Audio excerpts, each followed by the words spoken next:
Elder Zifara pressed her trembling claws against the communication console as another explosion shook the underground bunker. The ancient walls of the Veltar homeworld groaned under the weight of orbital bombardment from above. Her people were dying by the thousands while the Korthic Empire's massive warships turned their peaceful cities into burning craters. "Send the message now," she whispered to Communications Officer Valinth, who worked frantically at the transmission array. The young male's normally blue skin had turned pale green with fear as the bunker's lights flickered with each impact.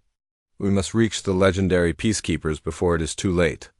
Valinth's fingers danced across the controls desperately, trying to boost their signal strength through the interference created by the Korthic jamming arrays.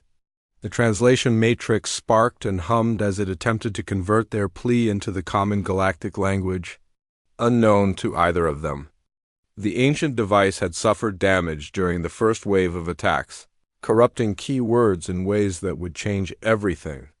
"Message broadcasting on all emergency frequencies," Valinth reported, his voice cracking as another massive explosion sent dust cascading from the ceiling.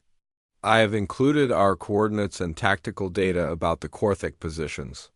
300 light-years away, Captain Jake Morrison sat in the command chair of the UES Nightfall, humanity's most feared deep space battlecruiser. The ship drifted silently through the void near the Outer Rim territories, its black hull reflecting no light as it conducted routine patrol duties.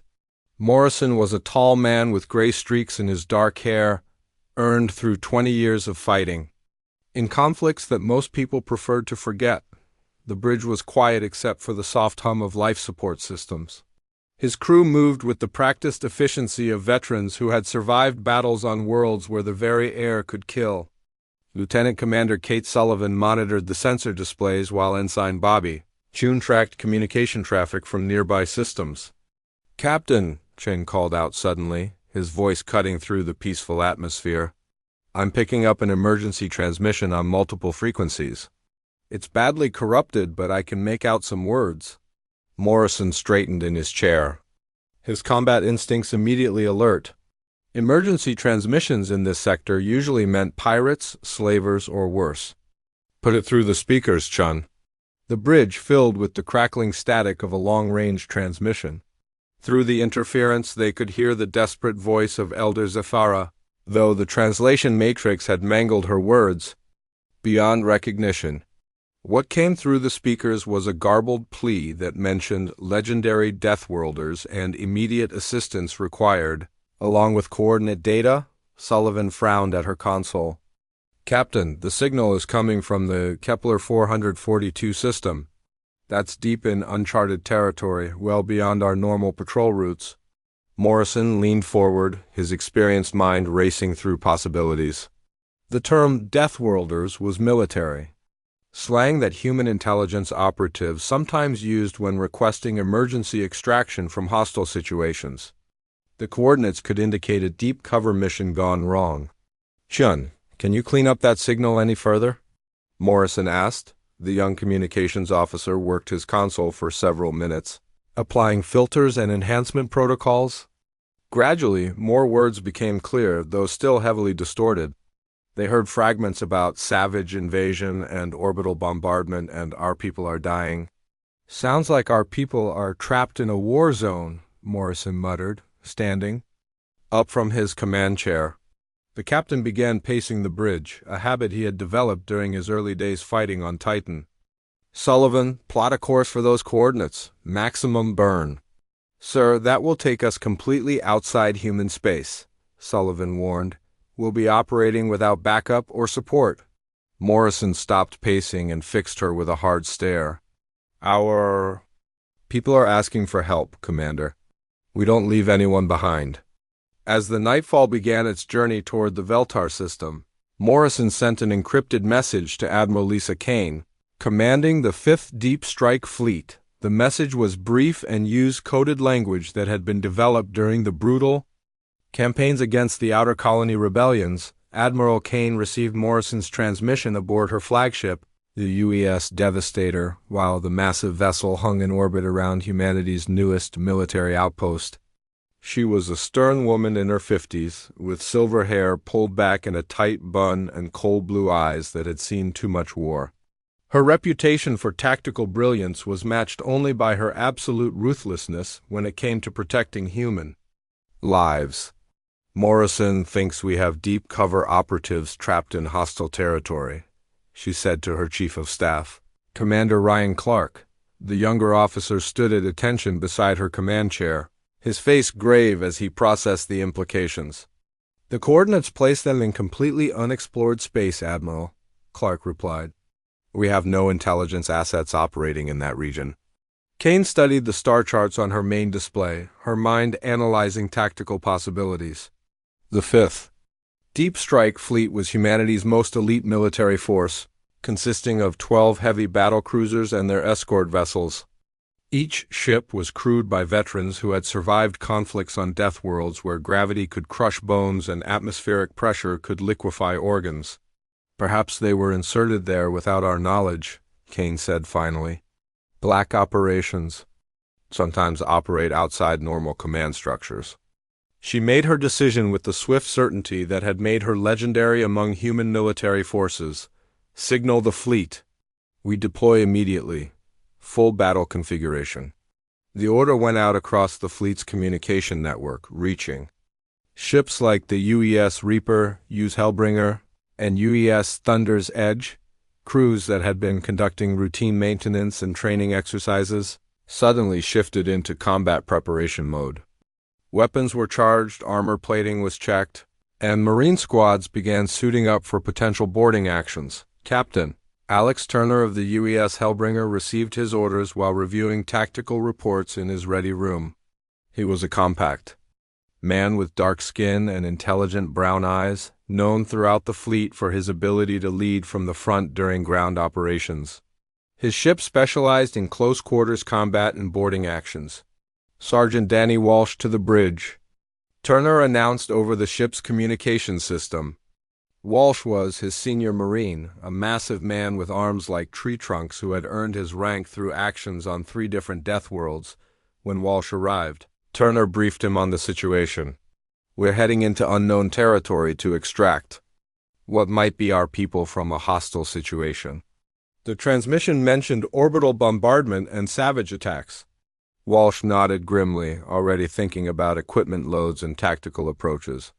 "Sounds like a standard snatch and grab operation, Captain. My Marines will be ready."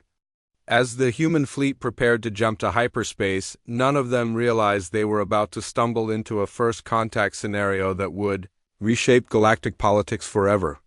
They thought they were responding to a coded distress call from fellow humans trapped behind enemy lines.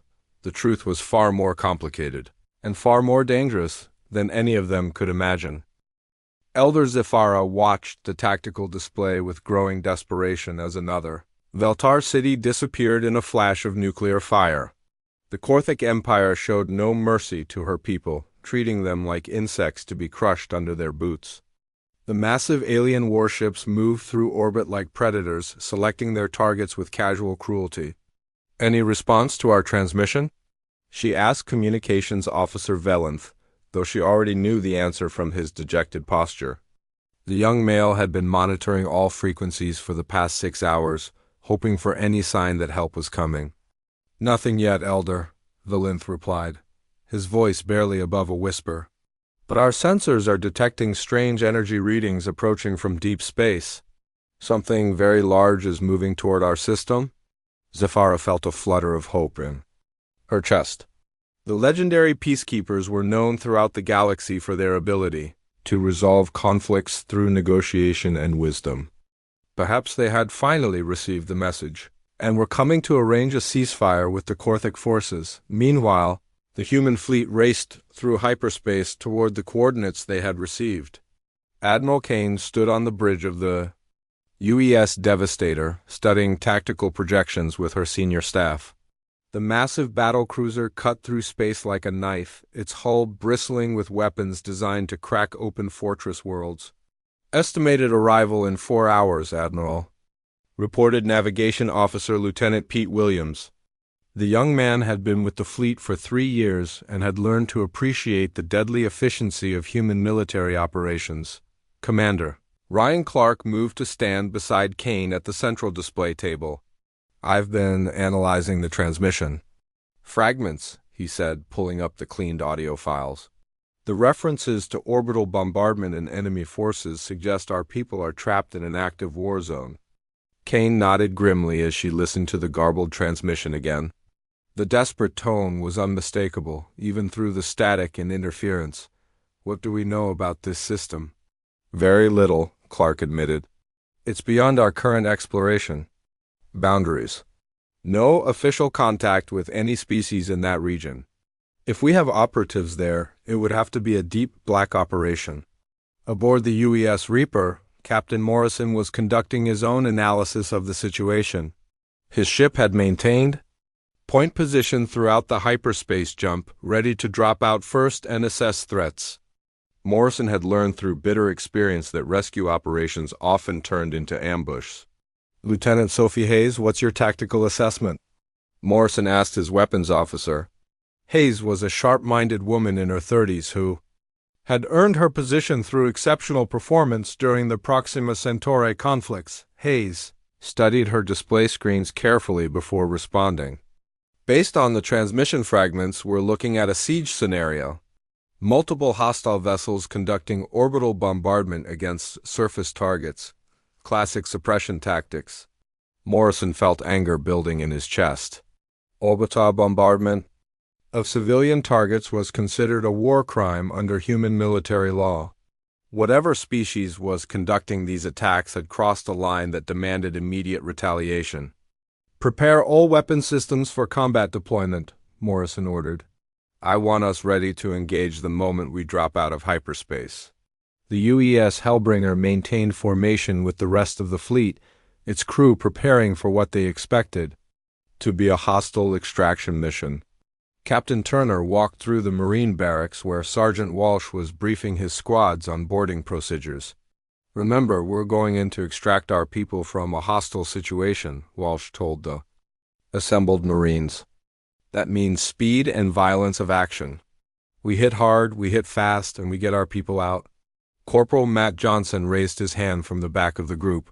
He was a veteran of the Titan Wars who had seen enough combat to know when something felt different, so this whole mission feels off. Since when do we run deep cover operations that far outside human space? Walsh shrugged his massive shoulders. Above our pay grade, Johnson. Our job is to get in there and bring our people home, no matter who's shooting at us. Back in the Veltar system, General Vorthak of the Korthic Empire reviewed his invasion progress from the command deck of his flagship. The reptilian alien stood nearly 8 feet tall, with scales that gleamed like black metal and eyes that burned with predatory intelligence. His species had conquered dozens of worlds using the same brutal tactics they were employing here.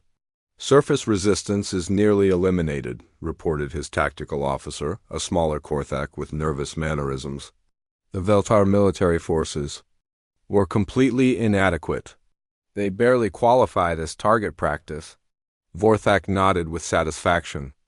The Veltar had been even weaker than intelligence reports suggested. Their pacifist nature made them perfect slaves for the Empire's expanding industrial needs. Begin landing operations. I want the surviving population rounded up and processed. For transport within the week? General, interrupted the communications officer, we're detecting multiple hyperspace signatures approaching the system. Unknown vessel classifications. Vorthak turned toward the tactical display with mild interest. It was common for neighboring species to investigate disturbances, hoping to scavenge technology or territory from the aftermath of conquest. How many ships?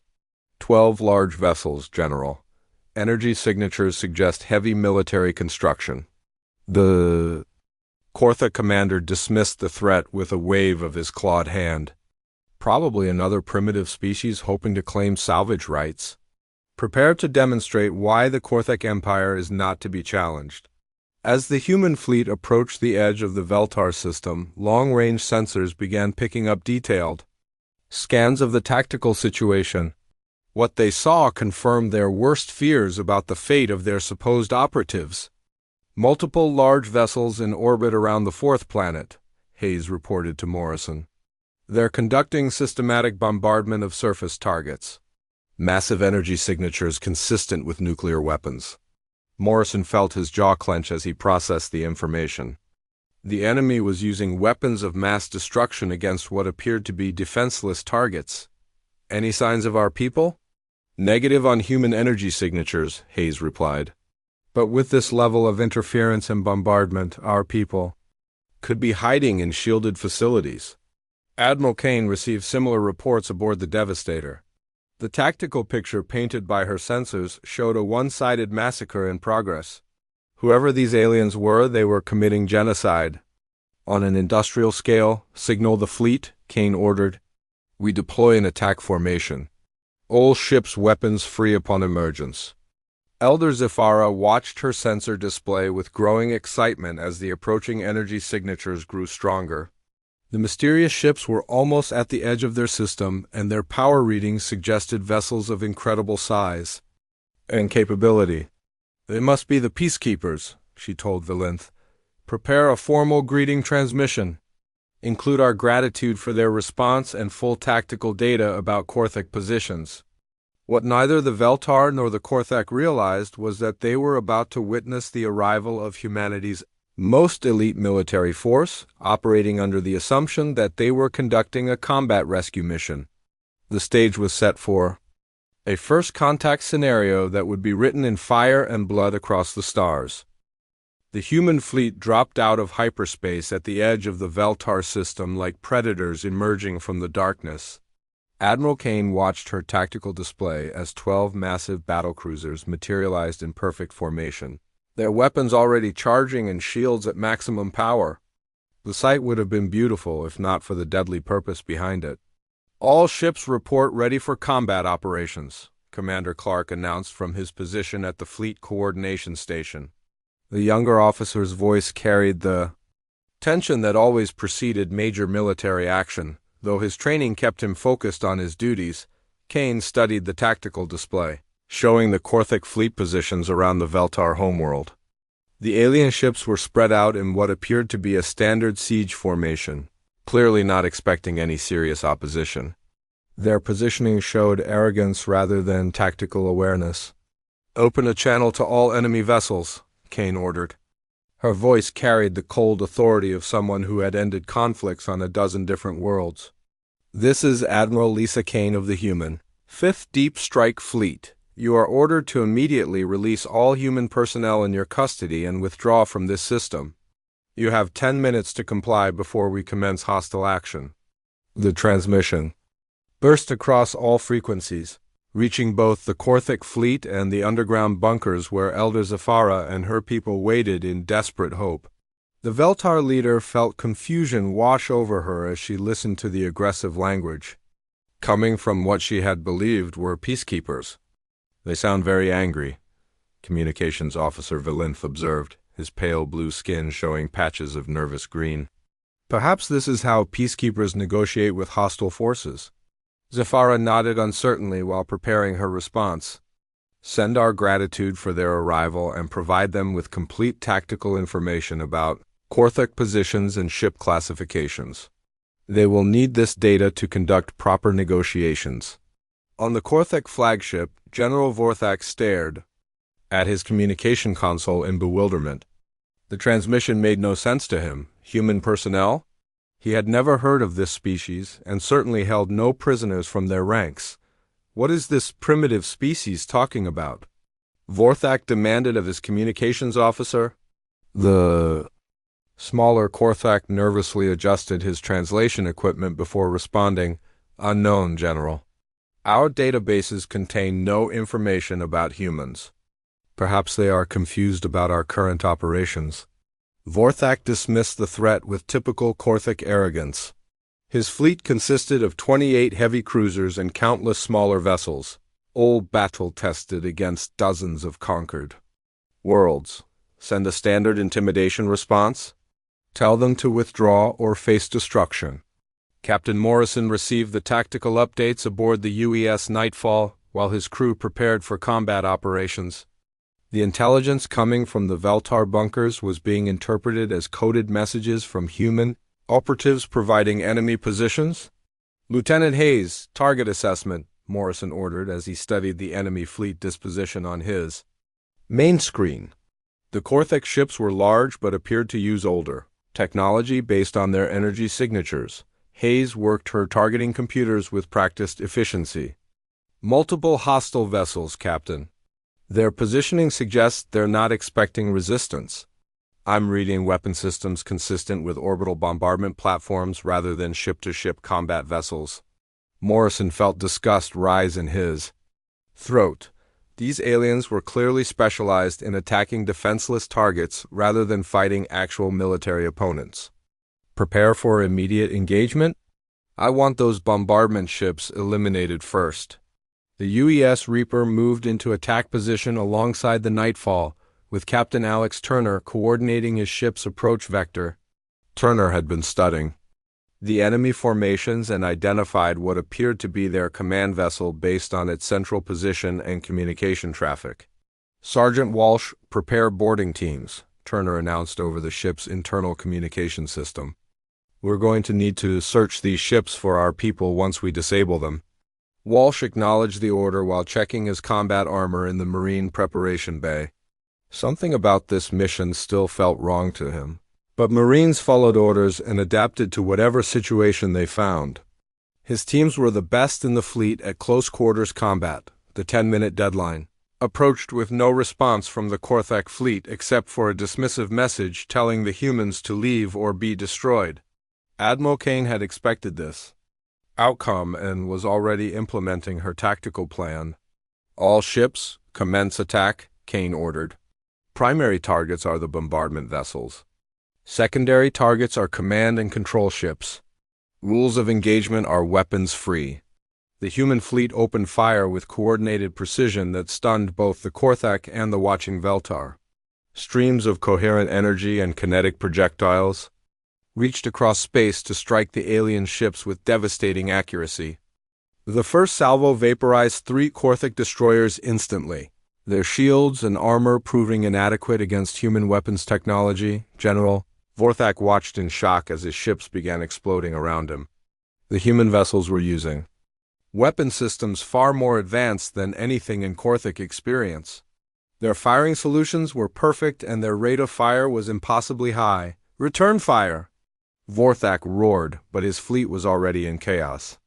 The humans had targeted his bombardment ships first, eliminating his ability to threaten surface targets while maintaining their own offensive capability. "Captain," Morrison smiled grimly as he watched enemy ships dying on his tactical display. The Nightfall's main guns fired continuously, each shot precisely aimed to maximize damage to enemy vessels. These aliens had made the mistake of threatening human personnel, and now they would learn why humanity was called the Deathworlders.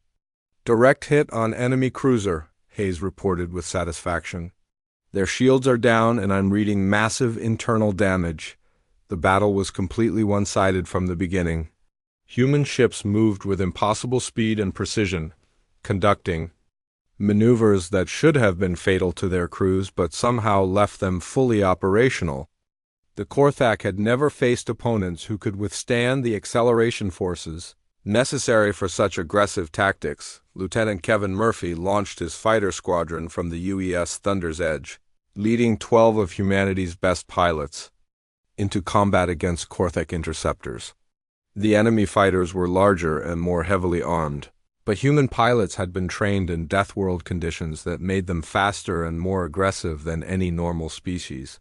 "Fox Squadron, engage!"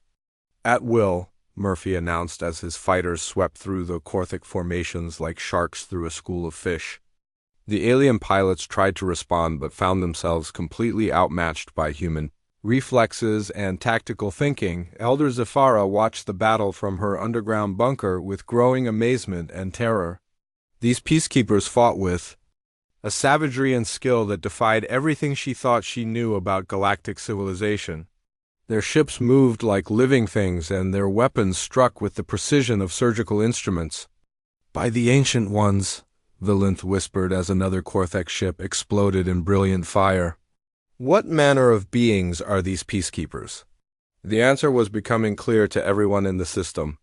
The humans were not peacekeepers at all, but something far more dangerous and far more effective. What followed was not a battle, but a systematic destruction of everything the Korthek Empire had brought to the Veltar system. Admiral Kane watched from the bridge of the Devastator as her fleet tore through enemy formations with ruthless efficiency. The aliens had made the fatal mistake of threatening what they believed were human operatives, and now they faced the full fury of humanity's most elite military force. Captain Turner's Marine boarding teams launched from the UES Hellbringer in armored assault pods that punched through Korthek hull plating like bullets through paper. Sergeant Walsh led the first wave, his massive frame encased in powered armor that made him look like a walking tank. The Marines had trained for boarding actions on ships where gravity could crush bones and atmosphere could melt flesh. Breach. Team Alpha, go, go, go, Walsh commanded as his pod tore through the side of a Korthek heavy cruiser. The aliens inside had no time to react before human Marines poured through their corridors like a flood of destruction. Walsh carried a weapon that fired projectiles designed to penetrate ship hulls, each shot capable of punching through multiple bulkheads. The Korthek crew tried to mount resistance, but found themselves facing opponents who moved faster and hit harder than anything in their experience. Corporal Matt Johnson flanked a group of enemy soldiers while his squad mates provided covering fire.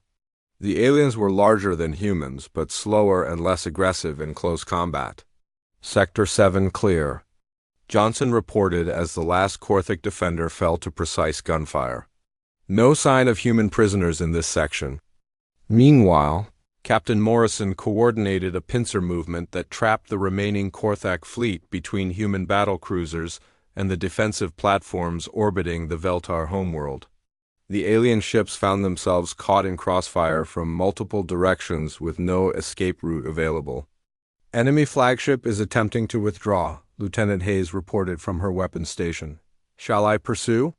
Morrison studied the tactical display and made his decision with cold calculation. Negative. Lock all weapons on their engines and communications array. I want them disabled but intact for prisoner extraction. The Nightfall's guns spoke with devastating precision, sending coherent energy beams across space to cripple the Korthek flagship without destroying it completely. General Vorthak felt his massive vessel shudder as human weapons tore through its propulsion systems and left it drifting helplessly in space. Lieutenant Kevin Murphy's fighter squadron had completely eliminated Korthek interceptor resistance and was now conducting close support missions for the boarding teams. His pilots flew attack patterns that seemed to ignore basic physics, pulling acceleration turns that should have liquefied their internal organs. Thunder Leader to all squadrons, Murphy announced over the combat frequency. Enemy air resistance is neutralized. Switching to ground support operations. The human fighters dove toward the Veltar surface where Korthek ground forces were still conducting occupation operations. Murphy's weapons locked onto alien tanks and troop transports with targeting systems that never missed their intended targets. Each strafing run left burning wreckage scattered across the battlefield. Elder Zephyra watched the combat through her bunker sensor array with a mixture of awe and growing terror.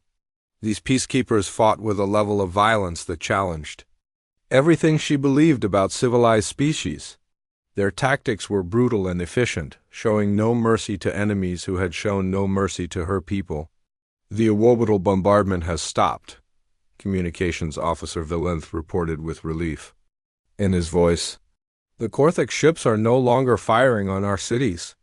Captain Alex Turner personally led the assault on the Korthek flagship's bridge, moving through corridors filled with emergency lighting and the screams of dying aliens. His combat armor allowed him to move at speeds that made him nearly invisible to Korthek visual systems. Behind him, Sergeant Walsh and his Marines cleared each section with methodical precision. The bridge doors exploded inward under shaped charges, filling the command center with smoke and debris. General Vorthak found himself facing human soldiers, who looked like demons emerging from his worst nightmares. Their weapons were aimed directly at his head with steady hands that showed no fear.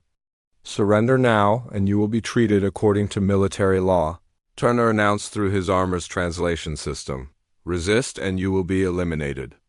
Vorthak had conquered dozens of worlds and enslaved millions of beings, but he had never faced opponents like these humans. Their eyes showed the cold certainty of predators who had never known defeat. He slowly raised his clawed hands in surrender. "Commander." Ryan Clark coordinated the fleet's tactical movements from his position aboard the Devastator, watching as human ships performed maneuvers that defied conventional military doctrine. The crews were pulling acceleration forces that would kill most species, yet they continued operating at peak efficiency. "Admiral, the enemy fleet is completely neutralized," Clark reported to Kane. "Boarding teams report securing multiple vessels and taking prisoners for interrogation." Kane nodded with satisfaction while studying casualty reports. The human fleet had suffered minimal damage despite facing a numerically superior enemy force. Their superior technology and training had made the battle completely one-sided from the beginning. The few remaining Korthak ships that attempted to escape found themselves pursued by human vessels that moved through space like hunting animals. Captain Morrison's Nightfall caught a fleeing destroyer at the edge of the system and disabled it with a single precise shot that left its crew alive but helpless. "All hostile vessels accounted for," Hayes reported. "The system is secure." Lieutenant Pete Williams monitored communication traffic from the planet's surface, trying to locate the human operatives they had come to rescue. The signals were confusing and seemed to be coming from the native population rather than covert human teams. "Captain, I'm receiving what appears to be gratitude messages from the planet," Williams said with puzzlement in his voice. "But they're not using human encryption codes." Morrison frowned at this development. Something about this entire mission was beginning to feel wrong, but his primary concern remained locating and extracting human personnel from the combat zone. Sergeant Walsh completed his search of the Korthak flagship's prisoner holds and found something that confused him greatly. "Captain Turner, we've got a problem. There are no human prisoners aboard this vessel. The only captives are members of the local alien species." Turner felt a cold realization beginning to form in his mind as he processed this information. If there were no human prisoners, then what exactly were they doing here? The battle was over, but the real revelation was just beginning. Elder Zephyra stood in the teleportation chamber of her damaged bunker, preparing for the most important diplomatic meeting in Veltar history. The strange peacekeepers had agreed to formal contact aboard their flagship, though their language remained confusingly aggressive even in victory. She wore her finest ceremonial robes and carried data tablets containing detailed information about her species and their grateful thanks. Admiral Kane waited in the Devastator's main conference room, studying intelligence reports that made less sense with each passing hour. Her tactical teams had found no evidence of human personnel anywhere in the system, yet the desperate transmission that brought them here had clearly mentioned Deathworlders needing immediate assistance. The Veltar Elder materialized in a shimmer of blue light, her tall form graceful despite the obvious exhaustion from days of hiding underground. Zephyra looked around the human conference room with wide eyes, taking in the stark military efficiency of everything from the furniture to the wall displays showing fleet positions. "Honored peacekeepers," Zephyra began, her words translated through the ship's communication system. "I am Elder Zephyra of the Veltar Collective. We offer our eternal gratitude for your swift response to our plea for help." Kane felt confusion wash over her as she processed the alien's words. Peacekeepers? The Veltar seemed to believe they had called for diplomatic intervention rather than military rescue. "Elder Zephyra, I am Admiral Lisa Kane of the Human Fifth Deep Strike Fleet. We received a distress call indicating human personnel were being held in this system." The confusion on both sides became apparent as they compared their understanding of recent events. Zephyra explained how her people had sent a desperate plea to legendary peacekeepers, while Kane described receiving what appeared to be a coded extraction request from human operatives.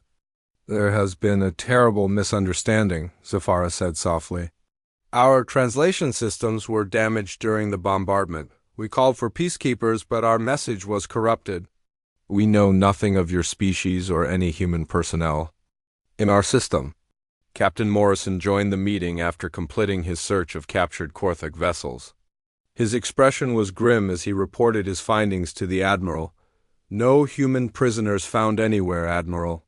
The only captives were Veltar civilians being prepared for transport to slave markets. Kane absorbed this information while studying. The alien elder's sincere expression. The implications were staggering. Humanity's most powerful military fleet had responded to a mistranslated distress call and accidentally committed their first act of interstellar warfare. So you're telling me, Kane said slowly, that your people accidentally called us Deathworlders instead of peacekeepers, and we responded by deploying our deadliest fleet to rescue people who were never there in the first place?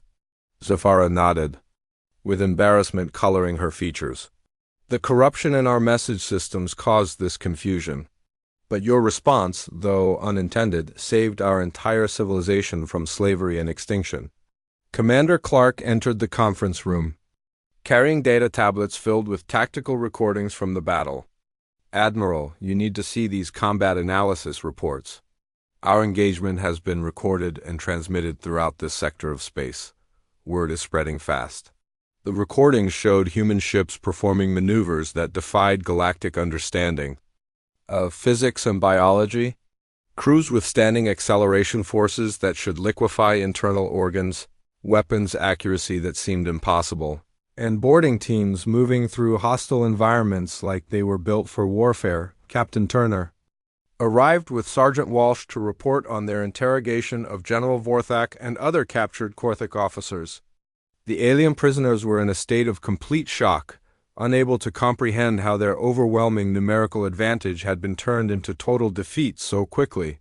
The Korthik general keeps asking what kind of demons we are, Walsh reported with amusement in his voice. Says he's conquered 47 worlds and never seen anything like human combat tactics. Lieutenant Kevin Murphy joined the meeting to deliver reports from his pilot debriefings. The fighter squadrons had performed beyond their usual excellent standards, with 0 losses despite facing significant enemy numbers. The Korthik interceptor pilots survived are calling us ghost fighters, Murphy said with pride. They claim our ships move like they're not bound by normal physics. Elder Zafara listened to these reports with growing amazement.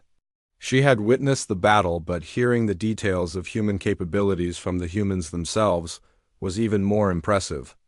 Your people truly are the legendary Deathworlders of Galactic Stories. I understand now why that name carries such power. Kane made a decision that would reshape humanity's relationship with the galaxy. Elder Zafara, we came here by accident. But what we found was a genuine atrocity being committed against innocent people. Our intervention may have been unplanned, but it was also completely justified. Communications Officer Chun reported that they were receiving messages from dozens of different species across the local galactic region. News of the human fleet's devastating victory over the Korthik Empire was spreading through trade networks and diplomatic channels at incredible speed. Admiral, we're being contacted by something called the Galactic Council, Chun announced. They're requesting immediate diplomatic contact with our species. The Veltar Elder's eyes widened with excitement. The Galactic Council governs peaceful relations between civilized species. If they wish to speak with you, it means humanity will be offered membership in galactic civilization. Captain Morrison reviewed intelligence reports about the Korthik Empire's other operations throughout the region. Admiral, it appears these aliens were conducting similar attacks on at least 6 other systems. They're a legitimate threat to galactic peace. Kane smiled for the first time since the mission began. Then perhaps our accidental intervention serves a greater purpose. We've eliminated a major threat while establishing humanity's reputation in galactic affairs. Sergeant Walsh raised a practical concern that had been bothering him throughout the mission. Ma'am, what do we tell command about how we ended up in a first contact situation while conducting what we thought was a rescue operation? Kane considered. The question while looking around the room at our officers and their alien guest. We tell them the truth. That humanity answered a distress call and did what we do best. We protected innocent people from those who would harm them. Elder Zifara stood to make a formal announcement. On behalf of the Veltar Collective, I officially request that humanity be recognized as our protectors and allies. Your intervention has saved millions of lives. The accidental first contact was becoming something far more significant. Word spread throughout the galaxy that there was a new species called humans, and they were exactly as dangerous and protective as the old legends about Deathworlders had claimed. Captain Turner received new orders from Fleet Command as the situation developed. Admiral, we're being asked to establish a permanent presence in this sector. Apparently, 3 other species have already requested human protection from various threats. Kane looked out at the stars through the conference room's viewports, knowing that humanity had just stepped onto the galactic stage in the most dramatic way possible. They had arrived by accident but proved their worth through action. The galaxy would never be the same.